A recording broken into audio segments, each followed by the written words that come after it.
Untuk yang menanyakan, Kak, kira-kira kemungkinan lolosnya gede apa kecil? Nah, itu gue tidak bisa menjawab. Yang bisa menjawab adalah orang yang bertanggung jawab dalam memilih kalian atau enggak, baik itu di universitas atau di embassy Korea.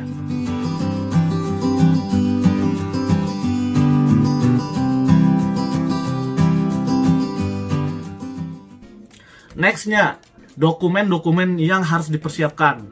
Nah, dokumen-dokumen itu ada list-listnya. Nanti di situ kalian bisa melihat list-list dokumen yang harus kalian persiapkan. Nah, ini total dokumen yang harus kalian siapkan. Untuk nomor 1 dan nomor 8 dokumennya, itu ada format file terpisah yang bisa kalian download di Study in Korea. Nah, tinggal kalian isi aja nantinya.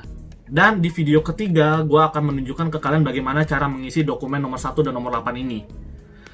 Nextnya ada nomor 9 dan nomor 15, itu ijazah dan transkrip nilai. Nah, banyak yang bingung nih dengan definisi original dari dokumen ini sendiri. Apakah emang transkrip nilai atau ijazah saya yang asli itu harus dikirimkan? Nah, jawabannya adalah definisi dari original itu sendiri adalah dokumen yang sudah dikopi dan dilegalisir dan dicap basah oleh universitas kita.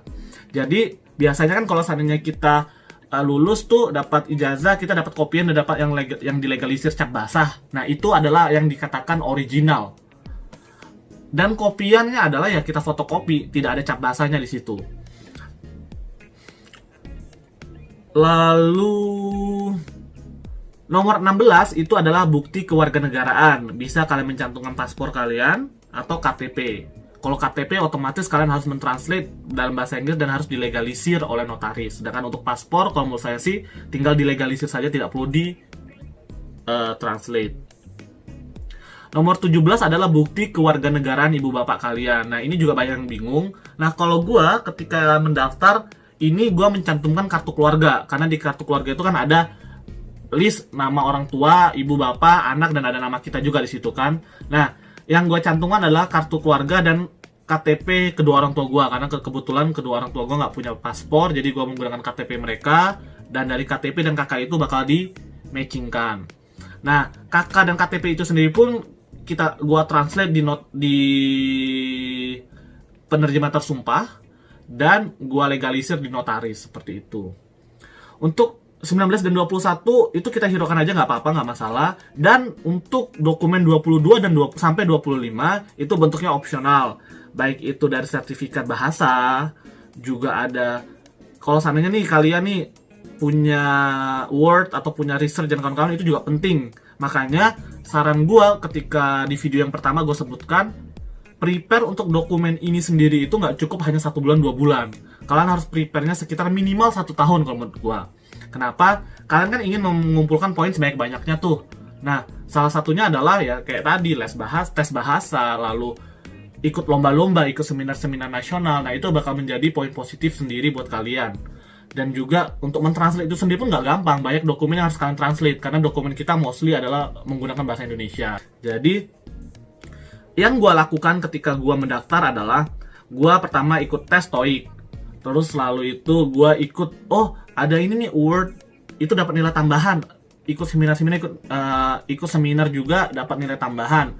Jadi gue bekerja sama dengan dosen gue cerita nih ke dosen gue bahwa gue pengen mendaftar beasiswa nih ketika lulus. Gue harus, salah satu syaratnya adalah gue harus publish paper nih.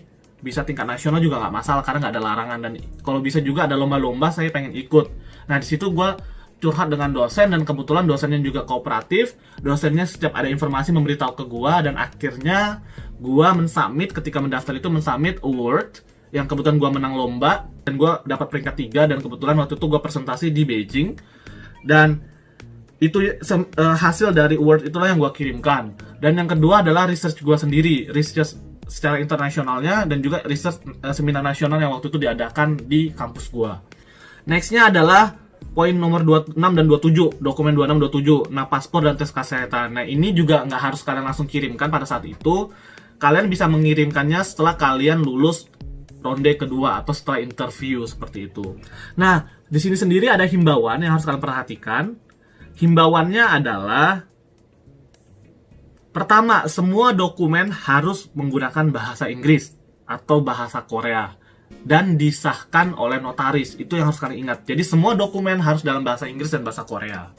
Lalu yang kedua ini adalah peraturan baru kalau menurut gua, karena ketika gua mendaftar tidak ada himbauan seperti ini. Cuma sudah gua lakukan karena gua berpikir adalah pertama, first impression itu penting. Jadi ketika gua mengirimkan dokumen-dokumen gua, dokumen-dokumen itu harus disusun rapi dan diurutkan sesuai dengan checklist. Nah, itu yang gua lakukan. Jadi buat teman-teman yang mendaftarkan KGSP, make sure dokumen yang kalian persiapan itu harus rapi dan sesuai dengan checklist. Terus di pojok kanan atasnya kalian kasih kayak notes gitu, kan ada tuh yang notes warna-warni. Kalian tulis tuh, ini dokumen apa, ini dokumen apa. Jadi orang-orang juga tak paham, oh ini dokumen ini, oh ini dokumen nomor sekian, oh ini dokumen nomor sekian.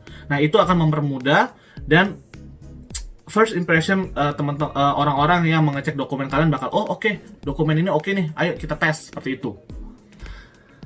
Nextnya masalah rekomendasi. Banyak juga yang nanya, Kak, rekomendasinya tuh seperti apa sih? Harus orang yang seperti apa sih?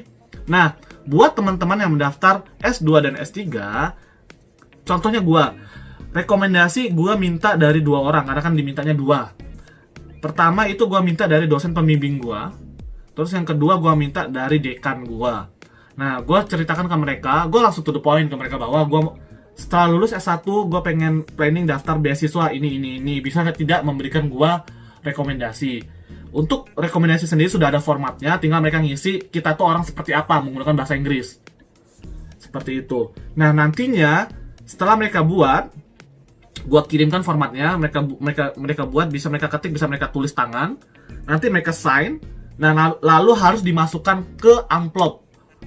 Alangkah baiknya amplop resmi yang ada kop suratnya itu loh. Nah, nanti amplopnya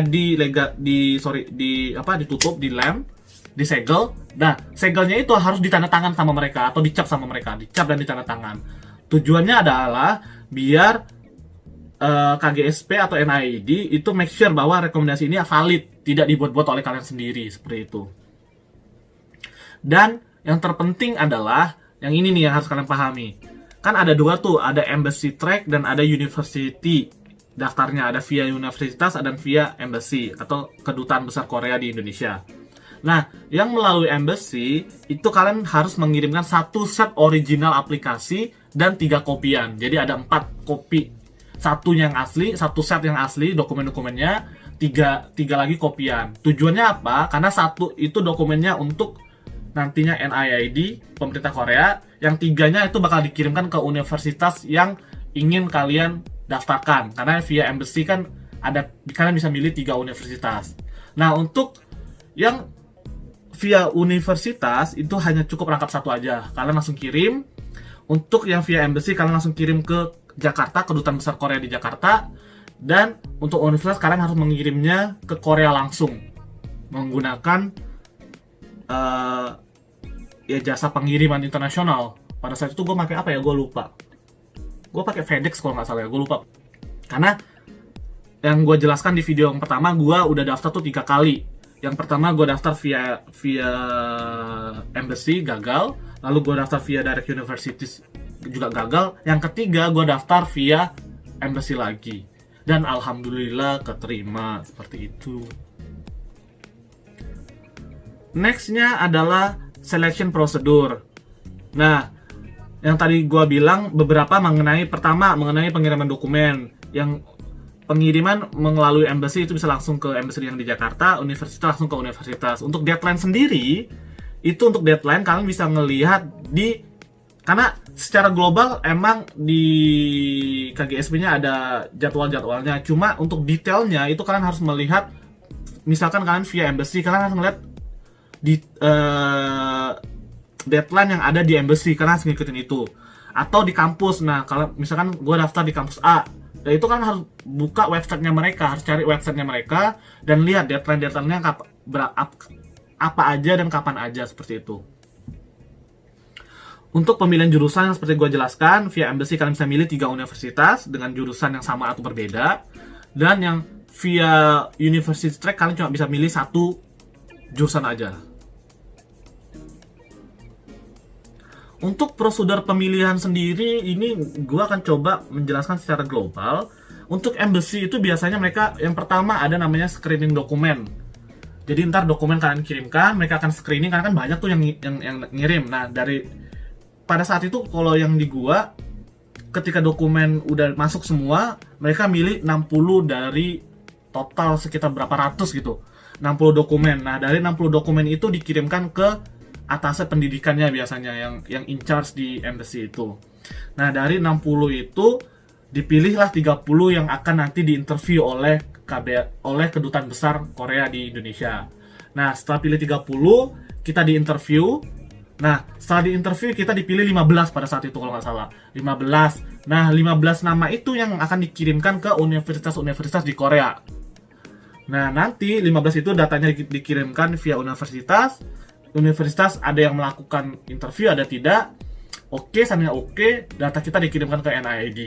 Nah, nanti setelah NIID, barulah ntar mereka bakal make sure nih, itu ronde satunya ya, ronde satunya.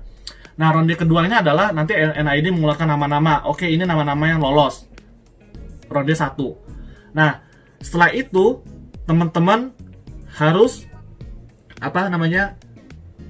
mencantumkan surat keterangan sehat dari rumah sakit, ada tes-tesnya. Dan juga bagi yang belum ada paspor juga biasanya ntar harus mengirimkan dokumen itu.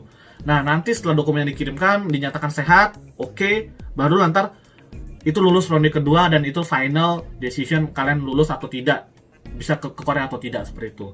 Untuk univ sendiri bedanya adalah tidak ada univ nanti langsung kita diinterview atau enggak, tergantung universitasnya, lalu nama kita dimasukkan ke NIID, lalu NIID juga mengeluarkan nama sama kayak di embassy. Terus kita harus menyantumkan surat kesehatan. Oke, lolos, baru nama kita ada. Nah, itu kita lolos di tahap terakhir seperti itu.